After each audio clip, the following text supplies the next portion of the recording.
Hey everyone, it's Jacob Buchanan with Achilles Mortgage, presenting Mortgage and Muscle. Have my guy here, Mr. Tyrone Jackson. He's from United Real Estate Group. We're going to talk a little bit about veteran loans, talk about the mortgage industry, of course. He's a realtor. He's going to give you his insight of what he sees in the market, as well as just staying fit, being healthy, and just kind of just talking about Jacksonville as a whole. So if you don't mind, Tyrone, give us a little bit about your background. Hey, how y'all doing? So like you said, my name is Tyrone Jackson. I'm originally from Midland, Texas. I've been in the military for about, actually 20 years and 2 days. There you go. So I'll be retiring next year, but I decided to join the real estate market about a year ago, and literally just been trying to kill it as much as possible. Just taking what I know from the military and just inputting it into my business, as far as just making sure that I can give people what they need at the best service possible or whatever. But yeah, so like I said, I've been in Jacksonville probably since 2009. So like over 15 years of being in this area. Real beautiful area. Love how it's like really central. Growing. It's growing like crazy.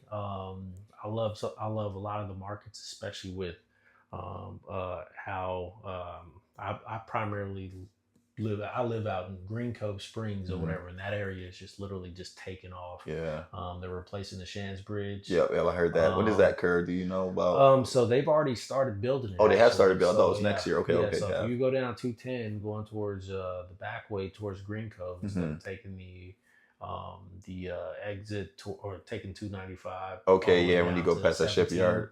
Yeah, you go past the shipyard and you'll see, like, as soon as you go on the bridge, you'll see them already started. Got you. Wow. Okay. I hear that's supposed to be like not be done until like 2030. Yeah, that's too long. Time frame or whatever. So it's going to be a while. But I joined my brokerage about a year ago. I love it.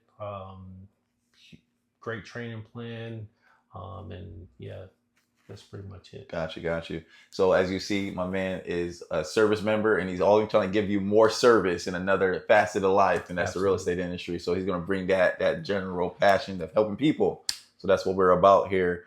So what do you think, or what was your biggest kind of, oh, wow, this is what you do as a real estate agent from being a new member to? Yeah, so when I first joined, one of the big reasons why I joined, I think that's what I need to talk about first before actually seeing why I joined, is I just recently purchased a property in Green Cove, coming out of Orange Park, and the realtor that I had, great person or whatever, but like I just feel like the educational piece wasn't there or whatever. And a lot of buyers and home sellers, what a lot of realtors, in my opinion, don't realize is that they have the same information that we have, but just because how fast information travels these days, right? True. So I was constantly, I felt like I was doing her job. You were sending her to properties and things like that. As the home buyer, and I was like, man, maybe I should be doing something like this or whatever. So I got my license. My wife like supported the crap out of me, and next thing you know, I was licensed or whatever. I still didn't practice like right away, just because I was going through. I was in school at the time, and I was just like, I want to know exactly everything that I need to know whenever I do it. So Understood. kind of like that. It's like paralysis, like wherever you just know you're doing too much, so it's kind of overthinking it, kind of. Yeah. So you're a perfectionist to a certain extent. Absolutely. So like being in the military, like you got to speak from a position of knowledge or whatever. And I'm like, how am I going to go out and represent someone and like one of the biggest purchases that they're going to make? Absolutely. Potentially right then and there, or like ever. So like I was like, I need to know everything that I could possibly know. So I ended up not actually doing anything for like maybe like 4 or 5 months, and then like February, March time frame is when I really kicked off. And it's been really good actually. Like I don't know that people do as good as I do with the lack of resources that I've had. Granted, I have had a lot of resources through my brokerage as well. So for me, the biggest piece as far as like why I started or whatever stuff that I learned afterwards, because even though I thought I knew everything, I didn't really know that I didn't know anything, because you just don't know what you don't know. For sure. So after I got my license and I was like, okay, what do I do next? Yeah, right? yeah. And so it was like between like the biggest part was like getting clients, and then like once you get clients, like you got to know what you need to do, like as far as like you can go open doors for anybody. Absolutely. You know what I'm saying? But like when it comes to the paperwork and stuff like that, like in making sure that your client is protected as much as possible. There you go. That's a lot of things people don't know. The benefit you're getting someone that's a professional that's protecting you with those contracts, with the paperwork. Absolutely, yeah. So like that's the biggest thing, is just making sure that your client isn't getting taken advantage of. They're paying the best price for the property, and that property is gonna have its best use, whether it be residential or commercial, whatever the case may be. The educational piece, that is huge. Like, because you can't stop learning whenever you join this or whatever. Absolutely. Because it's just constantly evolving. Every day it's like some new information is going on. Especially with the market. It's constantly evolving. So like just the educational piece is probably the big piece. Yeah. Of what that I would say, like that new realtors want to make sure that they're tapping into, just because if you're not educating yourself or whatever, then you're literally not capable of providing the best service. And that makes sense. And right now, because the market is fluctuating so aggressively, from the Fed's meeting to the NFR, just a lot of stuff in a short period of time. So it's hard to keep up with all the new nuances of what's going on. So definitely got to keep your head to the ground and continue to absorb that new information that's going on. What would you say is the difference, since you have a VA military background? We've talked, you've done all gamut of deals from conventional, FHA, VA. Do you have something you want to say to maybe some military guys that don't know about the intricacies of buying a property using their entitlement? Yeah, absolutely. So the thing about a VA loan, you can use it for a lot more than what people think, whether it be to purchase an investment property, or just purchase your home or whatever. One thing that I would say somebody, which when I remember back probably in like 2005 or 6, I had this Lieutenant JG tell me, he was like, hey, every duty station that you go to, buy a property. You need to buy a property. Buy a property. Buy a property. Yeah. And then when you purchase that property, just keep it and rent it out.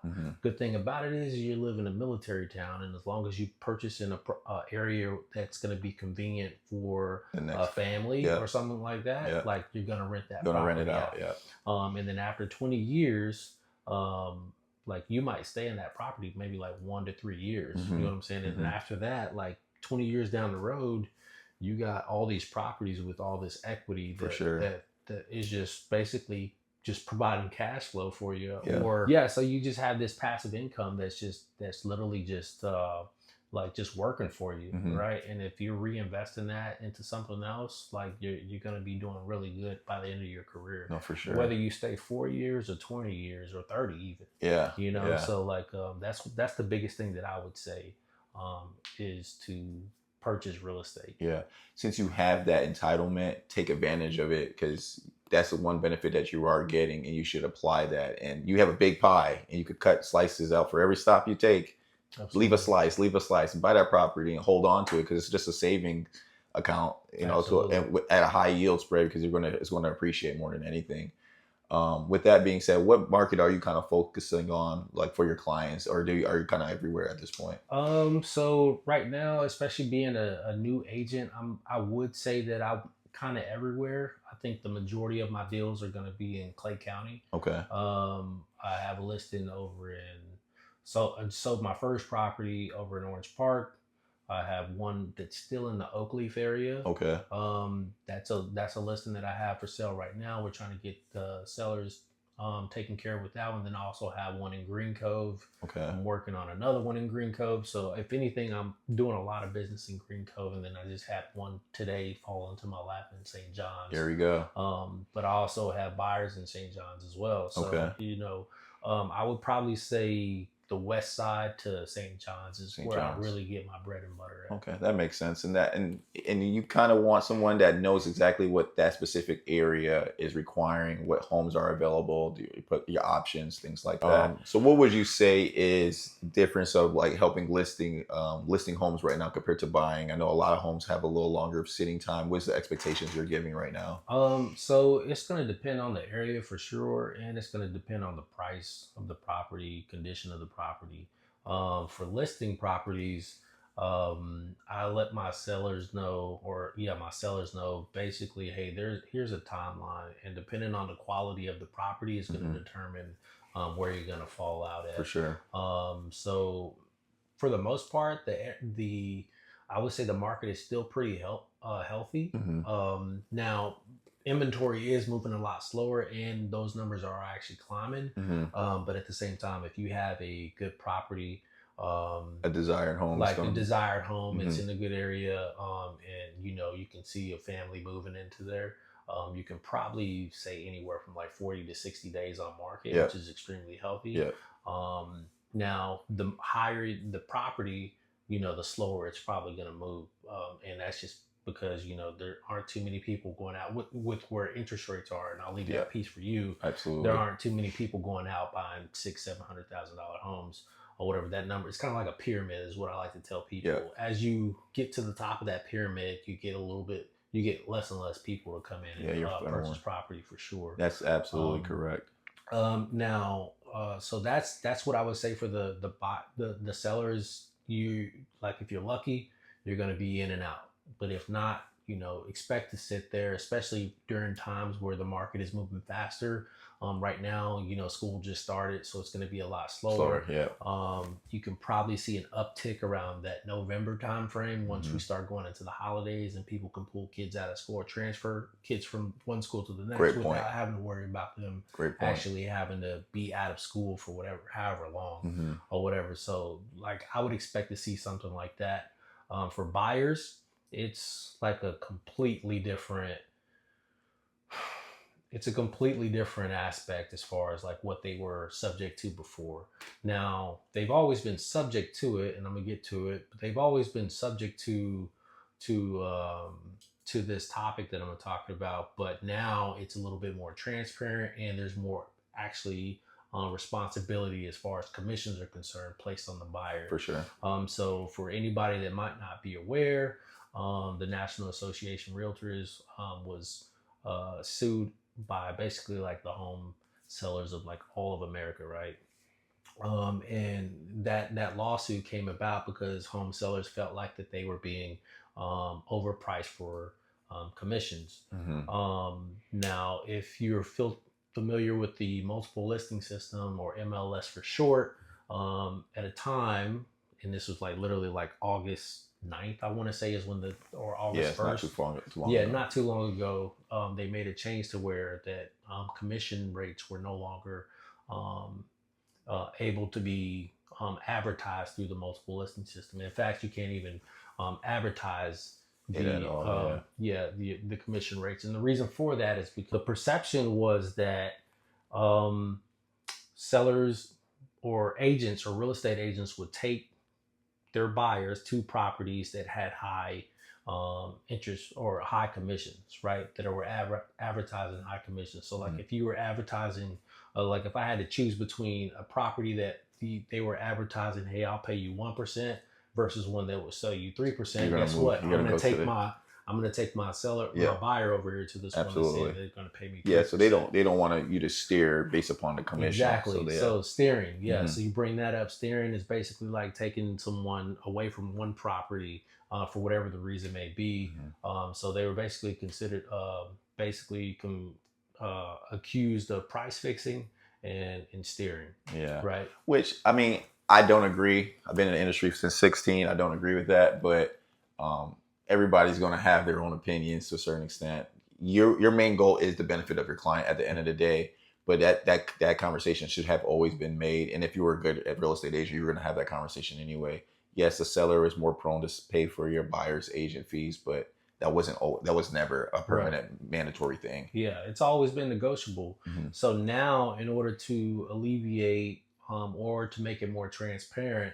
So before I can even show a buyer a property, we have to sign a pre-touring agreement and a buyer brokerage agreement. Yes, sir. And those agreements are going to say, hey, you're going to pay me this amount unless we can negotiate for the seller to pay it. Absolutely. Right. And then that's also going to be housed within the listing agreement with the seller as well. So those would be the two differences that I would say. The market is slowing down. So if you're a seller, just be prepared to wait, be patient.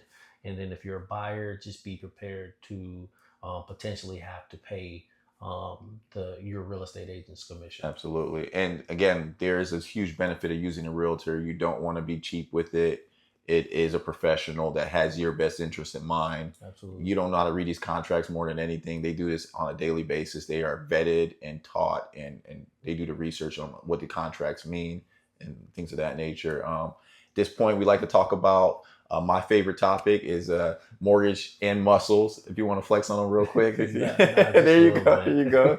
So this is the part where we talk about, health is wealth. You feel good, do good, look good. We're gonna do this together. We're gonna be good. So what type of things, being in the military background, of course, that you do to kind of stay in shape? We don't want to throw the military in there. Oh, you don't want to throw the military in there? The only reason I say that is because, man, like fitness has been like a real part of my life, like my entire life. But like once I joined the military, like I said, I love to teach. I ended up becoming what you call a command fitness leader. Okay. Right. Okay. And so it was my job to make sure that everybody within the command stayed fit. And like that's from body weight, nutrition, and all of that.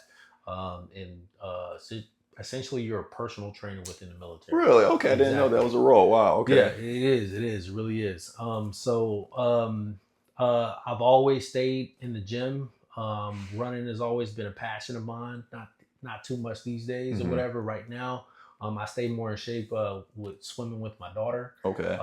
She joined the swim team, but the commitment was a little bit more than what we were hoping for. So next year we're gonna be a little bit more ready for that.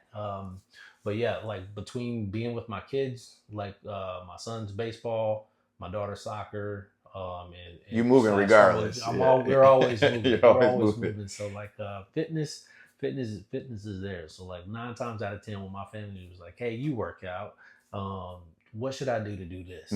So like just education. Yeah, education. Yeah. And it's fun to talk about because at the end of the day, if you put a little bit of time in your body, you're gonna see that benefit, that happiness that they're gonna get from it, and it's gonna benefit themselves and the people around them, since it'll make you happier. So do you talked about nutrition a little bit? Do you want to touch on that a little bit more? Man, I'm not gonna lie to you. Like my nutrition is trash. Yeah, me too. Yeah, me too. So and my wife thinks it's really not fair because I can eat what I want to eat. Now I do think my metabolism is like, coming down, but like,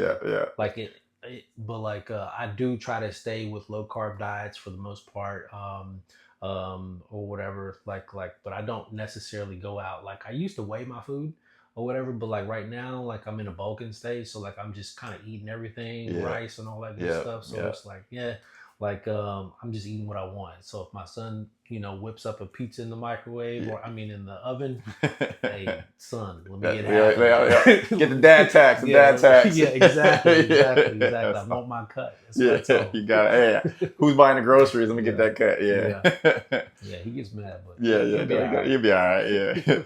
So that's awesome.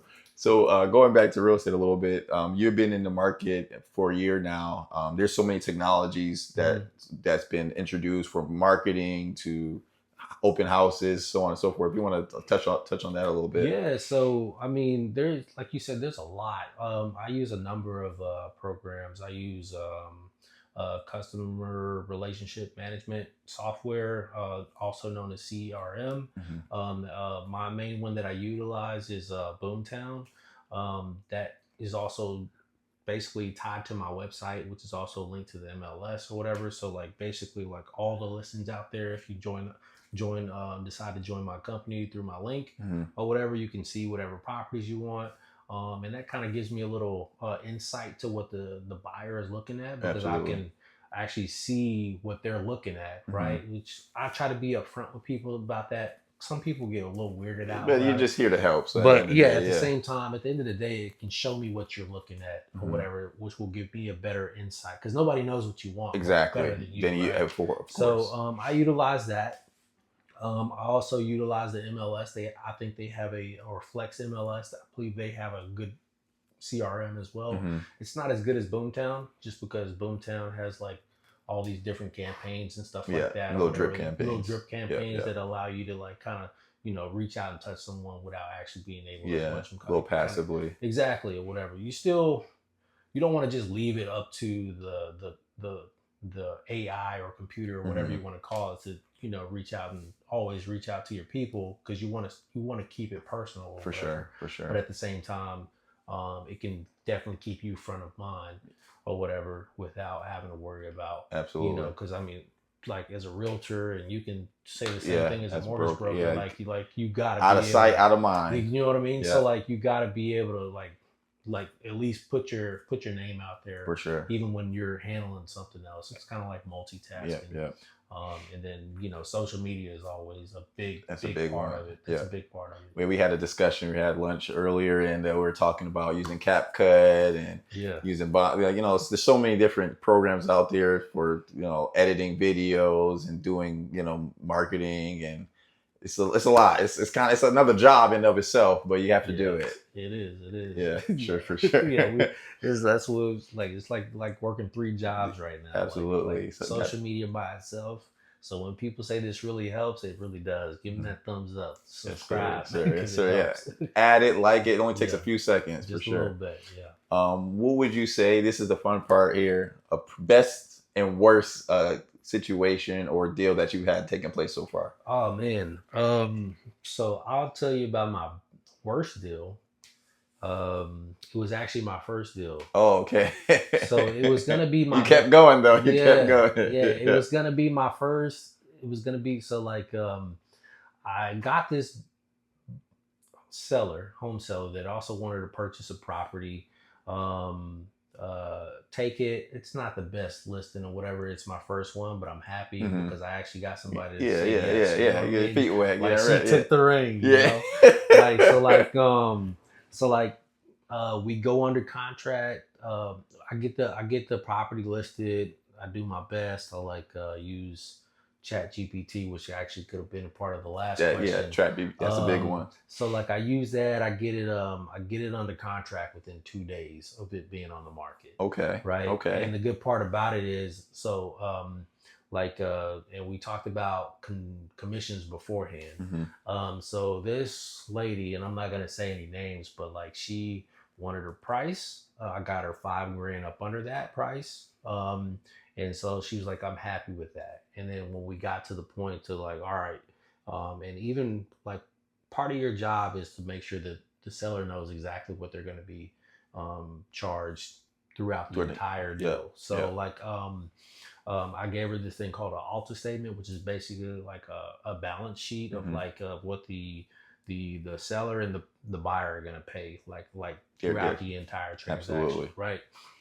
And so once she saw that, she said that she no longer wanted to pay the same amount or whatever, or she wasn't happy with how much money she was going to end up with or whatever. I was like, okay, this is what I'll try to do. So what I'll do is, because this was the good part of the deal or whatever, I was representing both sides. Okay. Right? So it gives you a little bit more wiggle room. It gave me some more wiggle room. Okay. Right? So because I was representing both the buyer and the seller, I was like, this is what I'll do. I'll talk to the buyer and I'll see if they're willing to pay me half of the commission, and then you pay me the other half or whatever. And she's like, okay. So I talked to the buyer. The buyer says, I still want the property, yada, yada, yada. Cool. So I'm like, I'm happy. She's happy. They're happy. And then this was an investment property. So the buyer ends up coming out to the property. They end up dropping it by $20,000 after they looked at the property. And then they was I ended up getting them back up to another $10,000 above what they had dropped it from initially. Okay. And then I probably could have got them another $5. But the seller was like, if they're not gonna honor the original agreement. Okay. And I don't want to do it. I was like, okay. I was like, are you sure? And she's like, hey, I have someone else that's willing to pay me this. And I'm like, cool, introduce us. That never happened. So whatever. So we canceled that deal, right? The next deal comes along. I get someone that's wanting to, I was like, at this point, I've already changed my contract to where I'm only going to get paid 2.5%, which I'm fine. But at the time, before the settlement was done, I still had to go back and advertise the commission. Okay. Right. Yeah. So now instead of splitting 5%, because I had already discounted her prior to discounting it again, I was going to be splitting 2.5%. I'm like, look, I can do this or whatever, but it's going to be hard or whatever. So she was like, well, I have this person that's willing to purchase this property for this amount. I was like, okay, cool. And she wanted to pay me under the table. I was like, I can't be a part of the deal if you want to do that. Oh, wow. Yeah. So like, it was a crazy thing. So long story short, the person never showed up or the person never came through. So I list the property again, because at this point, the settlement had went through and I no longer had to advertise what it was. So now the cooperating brokerage would just have to ask me if there was a commission for them, right? So I just listed the property or whatever. I just put I had withdrawn it for a period, then I relisted it, and then that was that. So after I relisted it, got some more interest into it, and then we ended up getting another offer, but it was full asking. Okay. Right? They wanted to close in like 4 days. Okay. Was it cash buyer? Cash buyer. Cash buyer. I love cash buyer. Cash is king, I guess. It was like, we don't care what it looks like. They don't need me, but yeah, cash is king. I was like, I tell her, I was like, hey, this is what they want. They do want to take a look at the property or whatever, but like they want to close within 4 days, which basically gets rid of, like, I mean, they could change their mind, within that 4 days, but anything past that, we're already closed. Gotcha. So like as far as like the due diligence period that they would have had, they're kind of waiving it right now. She flat out said no. And I'm like, it's a full offer, full cash offer. Like, are you sure? This lady wanted the moon, stars, and all above. Yeah. So it was like, she said some nasty things or whatever and all this other stuff. And ultimately I ended up just basically canceling it, our agreement. And, and then just kind of withdrew myself from it or whatever, man. I still have the text messages. They're like that. Oh, wow. Like, she was a rambler. Like, she would go on and on and on. Yeah. And I just wouldn't respond to it. Yeah. She ended up apologizing like a week or two later. Of course. Once. At least that happened. Yeah, which is cool. She said she's going to end up renting the property out once she figured out that her roommate, because her roommate was the one that was selling her the pipe dream. Okay. Once she realized that was false or whatever, and she kind of, understood that she had made a mistake, she apologized. So, I mean, cool. I mean, I guess it all worked out in the end. Yeah, you can't make everyone happy, but you just try. Yeah, dealing with people. I was happy that I got a lot of learning experience out of it or whatever, but like probably my best and worst deal at the same time, just because I was representing both sides, and had I closed it, whenever you do that, because it happens not often at all, they call it a birthday sale. Oh, really? I didn't know. I never heard that term before. Because they say typically, like statistically speaking, it only happens like once a year. Okay. Right, and it was going to be my very first transaction was going to be a birthday sale. Gotcha. So I was like super excited about it, but then I was like, but it is what interesting. it is. Okay. It worked out, though. Well, as you see, the real estate market is not for the weak, but anybody could do it. But it's a lot of information that there's available, and resources like Tyrone and myself. Don't hesitate to reach out, ask for any questions if you're interested in purchasing, for instance, refinancing. Reach out to me as well, and our contact information will be on the bottom. If you have any questions, again, don't hesitate. Tyrone has wealth of knowledge. He's here. We're crushing it. And I appreciate you coming in today, brother. Likewise. Thank you. Yes, sir. Have another episode coming in soon. Check in.